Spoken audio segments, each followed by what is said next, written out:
Okay. All right. Well, good morning, good afternoon, good whatever it is that you're having today. And welcome to Transformation Tuesday. Yeah, welcome to Transformation Tuesday for June 25th, 2024. So let's take a deep breath into this moment right here, right now. And what a gift this journey has been. This is Transformation Tuesday came out of Paradigm Shifters, this group that we started in March 2020 when there was this panic, like, how are we going to connect, right? And we've been coming to you every Tuesday since then with guest speakers on topics that are relevant. And we've grown. There's like countries all over the world that listen to this. No pressure, Steve. And so we're honing into this June of 2024 with the topic of allowing that awe into your life, and when I came up with that topic, I started to look outside and realize the awesomeness of nature, of the fact that heck, I'm still here. I don't want to say still here, but we're alive and using principles. But before we start, I wanted to throw out a couple quotes. How's this sound? Okay. One is a quote from Ella Fitzgerald. And I love this quote. It isn't where you came from, it's where you're going to that counts. Amen? Amen. Yeah. And then another one from Earl Nightingale. We become what we think about most of the time. That's the strangest secret. Amen? So, Amen. yeah. With that, I want to introduce our guest speaker for today is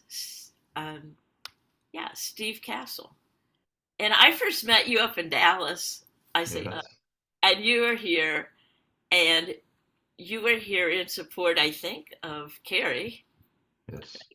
Yeah. Yes. And then you just jumped right in. Very true. Very So let true. me tell you a little bit about Steve today. He became a life mastery consultant, and you discovered the power of being a heartfelt leader. That mesmerizes me because most of Steve's career has been spent in the leadership role. And prior to becoming a life mastery consultant, and I'm guessing using all these brave thinking principles, right? Very much. Leadership was done as a traditional non heartfelt leader. Boy, have I been under a bunch of them. And this is a career filled with anxiety and frustration for the leader and the people under that leader. So, using these principles has become a game changer, and you now leads with compassion and empathy. And you know that this is a better way to lead for both the leader and for all around them. Besides all that, I know that you're a musician too. So I would love to have you come in and talk about, you know, what you've discovered and also how that musician and you allowed to come out. So come on in here, Steve. Let's chat. Yeah, I mean, there's so much to say. There's so much in that sums up, almost a 30-year career spanning in leadership. But it's very true. In the beginning of my career, I was of the traditional thought pattern that, work's meant to be endured, not enjoyed kind of thing.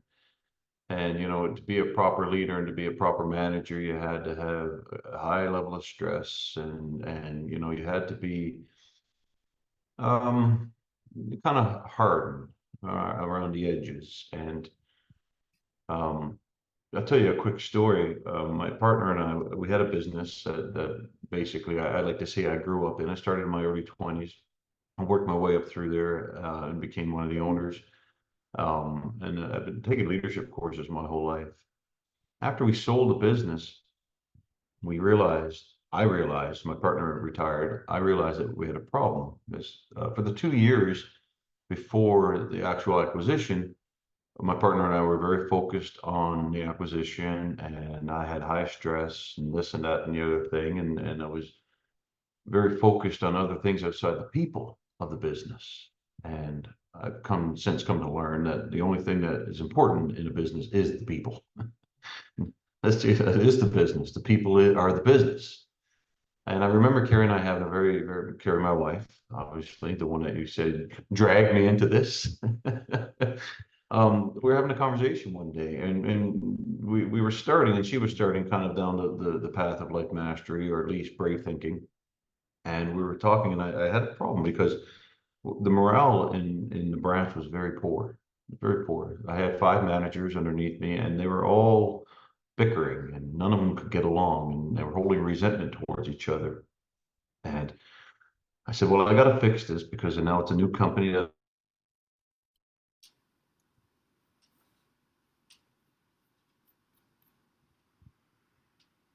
tells us, and I'm running this. We tossed around a few ideas. One day, oftentimes, we'll um, use a swear jar when we're trying to quit swearing. So why don't we do something like a negative jar? Whenever somebody does something negative, then they put money in it. But looking at that, let's say, well, then people are focused on the negative, and then you have people pointing out what somebody's doing negative, and then they're just going to fight over that. So we made a slight change. And Monday morning, I go into work, and I pulled my five managers up in my office, and I said, "Okay, guys, we have a problem here." And the problem is none of you guys can get along. None of you guys get along, and it seeps through the business because we're losing long-term customers. It was a real problem. I said, the reason why none of you guys can get along is because you're harboring stuff from the past, right? And then you're applying all of those thoughts to everything in the future. But none of you are ever present together. You're either in the past thinking or in the future. I said, we're going to change that. And here's how we're going to do it. We're going to have a meeting every morning. And in that meeting, yeah, we'll discuss, profit and customers because, we're business. But more importantly, what we're going to talk about forgiveness. And we're going to talk about what it's like to be present, and you're going to hear me use the word love, and you're going to hear all of these different things that we're not used to hearing. And on top of that, I'm going to give each one of you guys a can and a stack of poker chips. And what you're going to do with these chips is every time you see one of your fellow managers do or say something that you feel is positive, you'll take one of your chips and you'll put it in their can. And each one of those chips is worth $1, and I'm going to fund this out of my own pocket. And at first they were looking and like, wow, that's pretty strange. They were like, oh, no, what's Stephen on? Like, this is weird. But it was amazing because we had our meeting every day, and I stuck to my word. We talked about forgiveness, and we talked about what the true meaning of presence, of being present together, partnership. And by the end, we made sure that in those meetings we were giving each other. Then outside the meetings we were giving each other, giving each other. And by the end of the week, they were starting to have fun with this. People are starting now. They're looking for positive things, and now they're giving each other a reward for being positive. At the end of the week, they started going. They're having end of the second week. The end of the first month was just amazing. The transformation was truly phenomenal. It was truly phenomenal. People were saying, people that were underneath my managers, I don't know what you guys are. Literally, they would say, I don't know what you're piping in up there, but oh my, the culture here has changed drastically. And I didn't have to go looking for people to have these meetings. The five managers would be at my door in the mornings before I was ready for the meeting. So and they would start calling it church. They say, we having church today, Steve? And they loved it. It changed the company. It changed it so quick, so fast. And it was amazing. And so I say all that so I could say this. That's when I learned the value of being a heartfelt leader. I didn't know what it meant back then until I continued my journey further down down the Brave Thinking Institute, and with the Boggs and my wife and great people like yourself, and submersing myself into that study and understanding what it's actually like to be a heartfelt leader. So fast forward, a few years after that, I left that company just for my own purposes. COVID happened, and we still stayed in the study of this through COVID. And thank goodness we did, because it really helped us get through. And I got hired on with this new company. They opened up a branch here in our town here in Grand Prairie and asked if I'd run it. And I said, sure. And it's a company that makes acquisitions. And so I understand what it's like to go through an acquisition because I went through it. I know what it does to the people. It's very scary for the people that go through an acquisition. All of a sudden, this new big corporate company comes in. Like to say mom and dad got bought out and now they're not part of the company anymore. It's very terrifying. And at the time, my vice president was sharing with me some of the struggles they were having. And I started sharing with him my theories, and the brave thinking in that. And it developed into a whole new position. It's called a director of integration, where I go to these branches that we newly acquire and I use heartfelt leadership, teach them to not be afraid, to be patient with each other and break down those walls and those barriers that have been built up from years of culture past and a new culture that comes in that's very terrifying. And I know it's a little very long-winded what I'm saying, but that's examples of where love, patience, empathy, and when I say love, I don't mean Hollywood love, the stuff we see on TV. I mean love like fellowship, patience, understanding, empathy, respect for each other, and recognizing that people are important. And if you can have a culture that is motivated, then the work for the manager is done. And how do you motivate people? You make them feel valued and listened to, but sincerely. Because when a customer walks in through your doors, they know the feeling of the culture. You don't have to tell them. They know by walking in, this person's actually happy to be here and they want to keep coming back. And it works. It works. And now you got the whole company pulling with you instead of against you. That's a quick little synopsis, but that's what heartfelt leadership is to me in the corporate world. That's amazing. That is amazing. I that's just amazing. Wow. And the fact that you took the forgiveness piece when you did that, oh my gosh. Tell me about that moment when you made that decision to do that. Was that scary? That to Oh, it was terrifying because I'd never seen this anywhere in the corporate world before. And the people I was introducing this to, they knew I was um, I would say getting more in touch with my spiritual side, but not to this degree. And I had no idea that if they would embrace it, that's just it. right? You don't know, and you don't know how close. And the world is an interesting place, and people get offended by things so easily. And I didn't know, but you know what? I've learned this, Judy. Everybody wants this. You can see we don't get caught up on the words necessarily. Like I don't go in right away saying God a lot, even though I do say God in my day because I believe in God. But not everybody's comfortable with that, and that's okay. The message is what's most important, and finding a way to say it. And to me, presence and God are two of the same. So I say presence. Let's find presence. Let's be present together. God is love. Presence is love. And I explained to them what I mean by love. And by saying the word love in a corporate situation is strange for people. So you have to ease it in. You don't come in the first day and you gotta be the leader has to be patient. And when we started this new branch, the first thing I did was have meetings with my staff. And the first thing we do is we open it with gratitude. Oh, What's great. everyone grateful for? And what's everyone proud of? We bring in state. We bring in that state of energy, and everybody, Judy, everybody loves it because it leaves an energy in the room for that day, for that week. People are happy. People are wanting to be here, wanting to be at work. And so when you start with the leaders, if you get the leaders to buy into this, and it starts to affect their lives outside of work.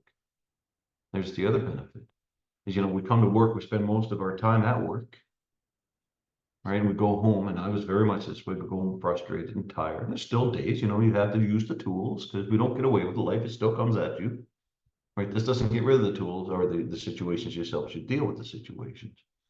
But many people, and I've seen it happen. I'll give you an example of a lady here who's had some a really rough couple of years. She's got a son who's very ill. He's in a hospital a lot. Just an interesting situation. And when she first started, you could see it was wearing on her every day. But we have these meetings, and then this sits with people. This sits with people. You plant that seed. You plant that seed, and it grows, and it grows. And then it wasn't too long ago. She said, "This has changed my life." Right? What a gift! Right? What a gift! Because now gratitude sits in your heart. Right? What you're proud of sits in your heart. You know that peace is within. That peace isn't something outside of you that you got to go acquire. You find it within first. And then you recognize, and you're a life mastery consultant as well, and we know what it means to be a brave thinker or a common hour thinker. And we know what it's like to rise above our situation and see it that it's not who we are. It's not what we are. It's just a situation. And the ability to recognize that power that we have within us is life changing. It changed my life, right? We're not the situation. We're greater than that.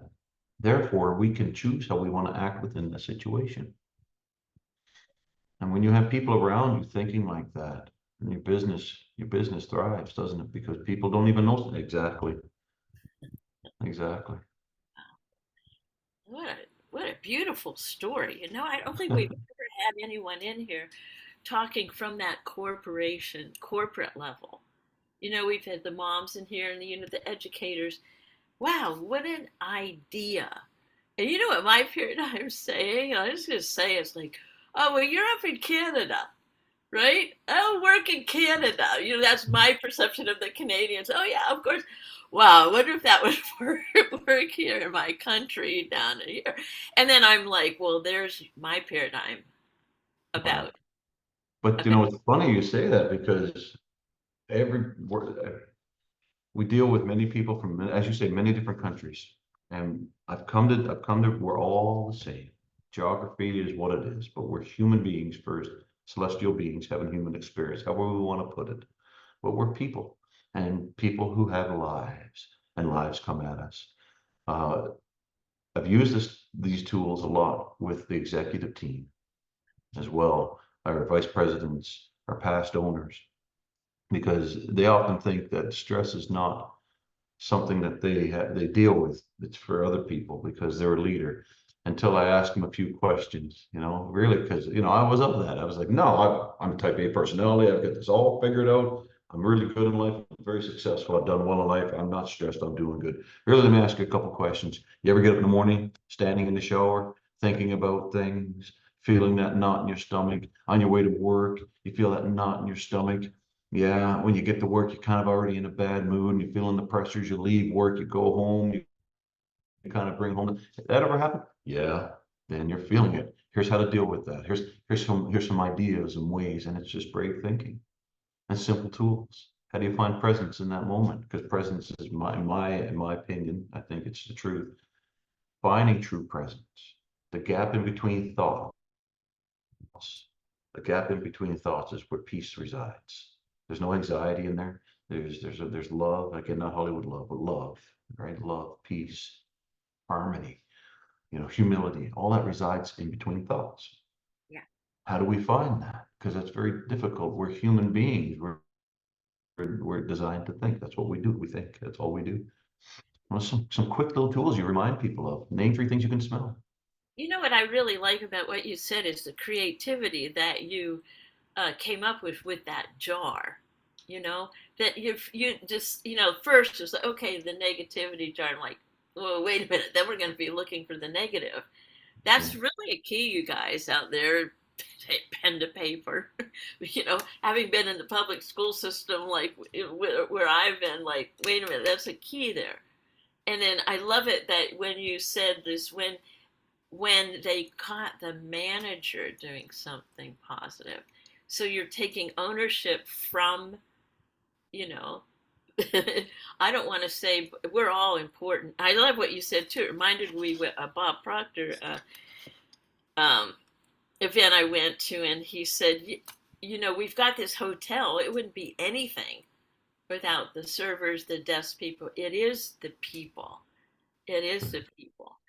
Now, what I would really love to know is that moment that you allowed yourself to have your inner musician coming out, you personally, and what that moment was, and the creativity and the self leadership that took to have you go and explore that. You knew Yeah, I was that's bringing in. I put. that's I my put. favorite thing to talk about. That's my favorite thing to talk about. It's been a real gift for me and as big of a life-changing event as anything. Like when Kerry was starting to give you a little bit of context, at the same time that Kerry was starting to become a life coach, or at least become part of the brave thinking world. it was a great time in life. It was a very confusing time. It was a difficult time in life as well. You know, we just sold a business. Financially, things were decent. You know, you always have a financial windfall when you sell your business, or that's the idea of it, anyways.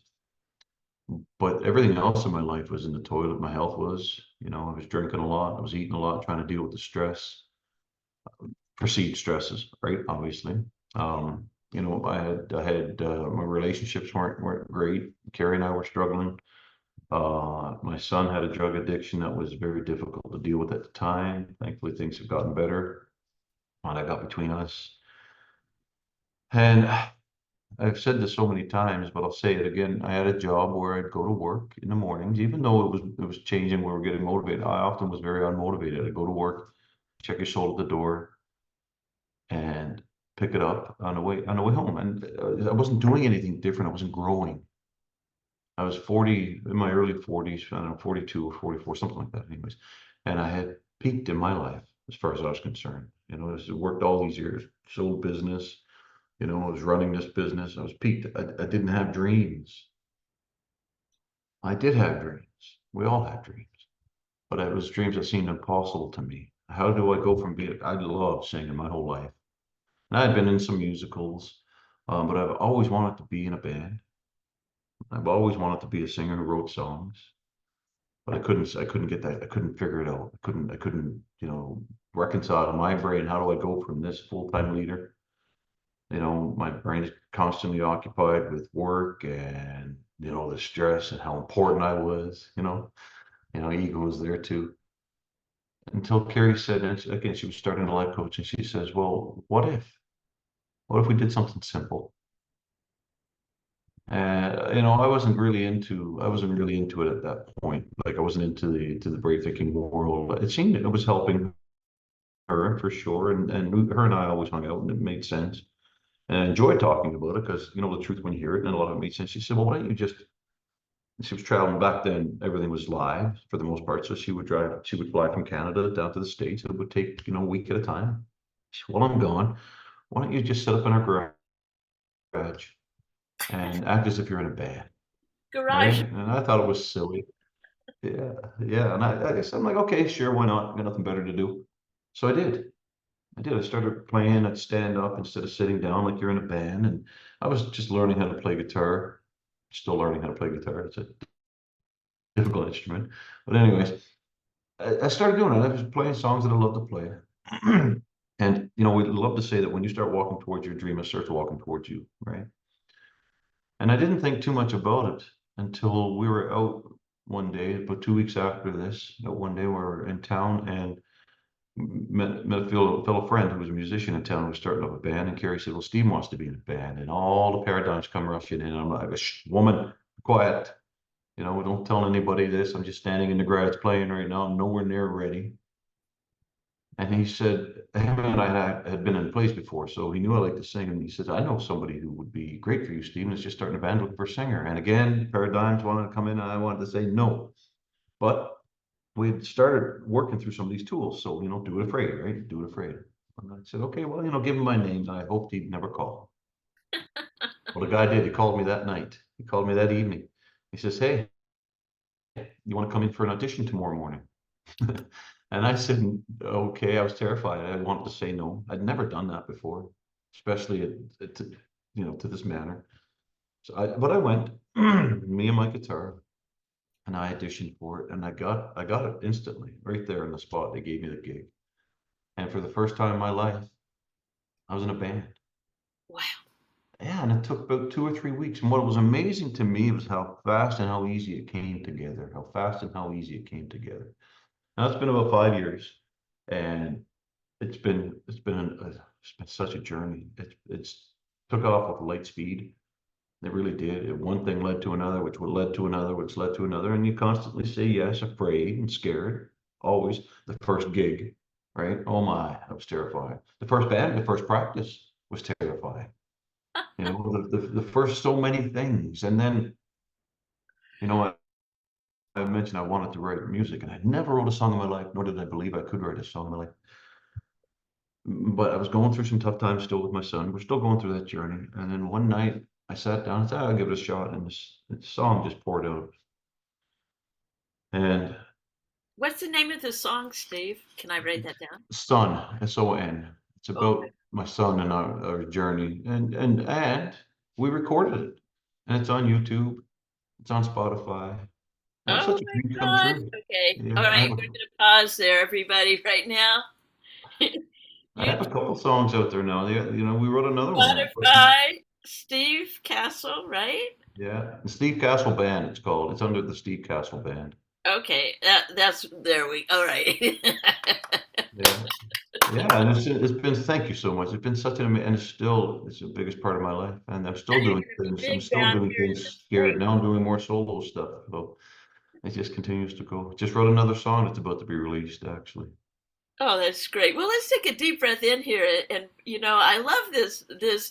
What they will. We'll start at one place with a destination, and wow, okay, discovering more and more about each other, just like you do in your leadership roles, discovering more and more and more about self leadership. Because what I'm just imagining that your leadership and your companies are watching you grow into your passion, that's a leader is modeling that for everyone that you're around, your son, your family, the worker bees, or whatever you want to call them. So way to go. We're Thank shining on Canada right now. you. So what I would love to do now is ask you a question. All right. And the question is, in 2024, what is it that you would love our community, and our community is growing leaps and bounds, what would you love to have us hold for you? That's a good question. Yeah, isn't it? Yeah, That's a good question. You this is know, fun. What would uh, you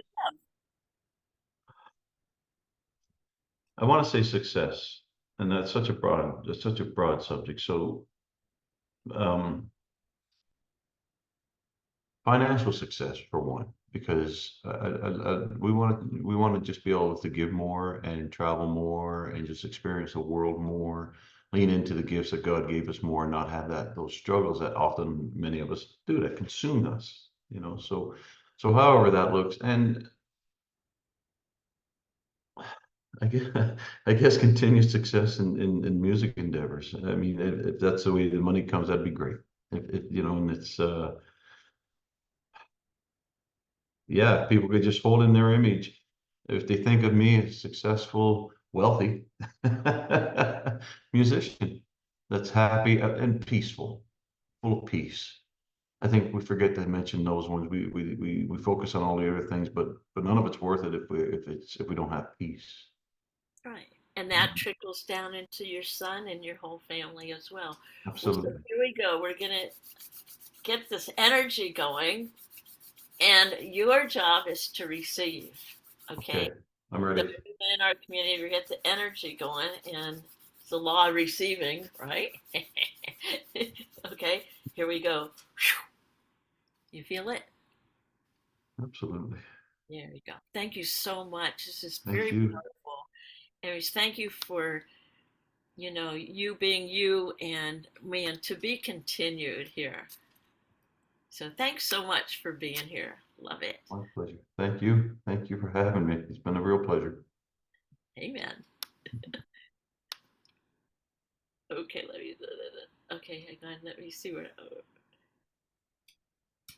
Okay, let me see something here. Um, I have to like. I'm. Oh, here it is. Okay, there it is. I was